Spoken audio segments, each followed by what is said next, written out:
Hey everyone, welcome back. So just thought I would record this because I think this is a bit of a trap for new players, especially when dealing with high amp systems like a completely off grid. Now, going through it, obviously I spec'd out most of the system. I knew with the two inverters, the max is going to pull max that it can actually put out is 10 kilowatts, 48 volt battery bank.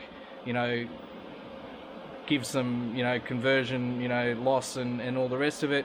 I'd be pulling 200 and change amps maximum out of the batteries, right? And that's not really real world use case. I think using all the data that I've got on at any given time, it's about 100 amps continuous would be what is usually being pulled, and anything that bursts above that is usually burst, and it's only for 5, 10, 15 minutes or something like that, maybe even less, right? Now, when you look at there's lots of info online about the gauges and gauge of wires and what sort of amps they will take, but it does vary too, because you've got the quality of the copper and other things that happen to be in it, and this is probably where this has been a bit interesting. Like it's been a bit of a learning experience for myself. But I had essentially, oxygen-free copper cable. This is 2 gauge. Nice. It's not a bit blurry there. Copper. But yeah, I was using this, and being 2 gauge, I was like, okay, well, this should be able to handle the continuous loads that I would be able to have. Now, if you look at the cables that come with the Pylon-Tech batteries, rated for 100 amp continuous, 120 amp burst, they're 4 gauge wire, so significantly thinner than the 2 gauge. I was over at my system one day, and I could smell burning, lots of burning, and nothing was actually burning, but it was the smell of the insulation around the wire.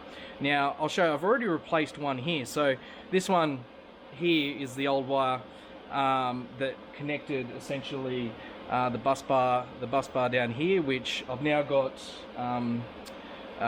2 sets of wires coming out of my battery bank, because why not, just in case. So I can split the load over the wires so it doesn't overload in case it does burst, and we are doing more than that. These bus bars are, I've forgotten what it was, 500 volt and 350 amps or something like that. And then I've got a single wire going up into a 250 amp breaker box that allows me to separate the batteries from the rest of the system. And same with the negative as well, basically mirrored, right? Now, I've replaced this one already, but I thought I might record this just to show the differences, right? And they're the same gauge wire.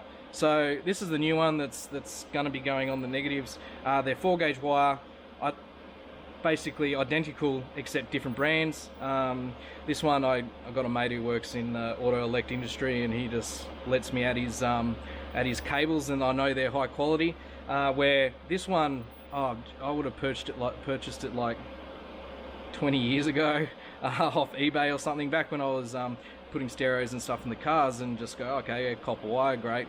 Right gauge that I need, should be able to handle the amperage. But we'll just have a look at the actual temperature differences between the 2 different cables, right? And funny enough, I used this new cable up on all the high stuff that leads into it, and they weren't burny like the other ones. But let's have a look at the temperature difference, and it's quite interesting. Okay, so if you have a look at this cable here, you can see right now this system's pulling about 100 amps, actually charging the batteries at 100 amps.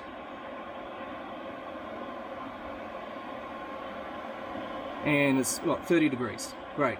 Look at this one. Woo! It's going to be a bit all over the place, but yeah, it's getting up to 100 degrees, close to 100 degrees of this particular batteries, of this cable here, right?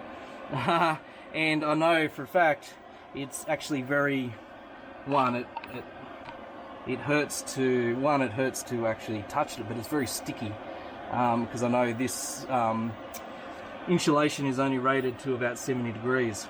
So yeah, exactly the same gauge cable, but you know, it must be the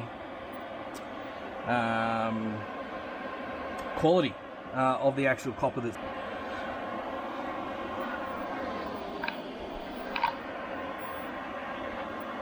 But it's just so that we can see, you know, the current system. It's charging the batteries, yeah, about 5,000 watts, so 5 kilowatts it's charging the batteries at, which, you know, is alright for the time of day it is at the moment. So yeah, that's all that's going through this, and that's one of them's running at close to 100 degrees, the other one's at like 30 degrees. And yeah, if we obviously look above, you know, we've got the same sort of temperatures going through these ones as well. But yeah, so yeah, that's it, I guess. You know, trap for new players, really make sure that you don't skimp on the cables when you're running high amps.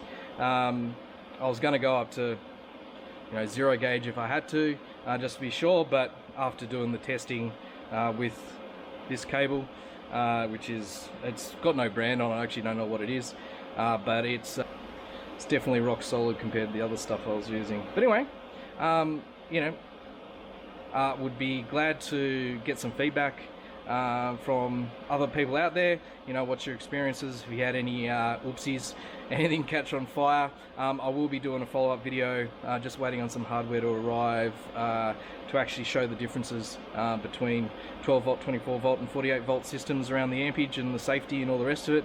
Obviously I love 48 volt systems.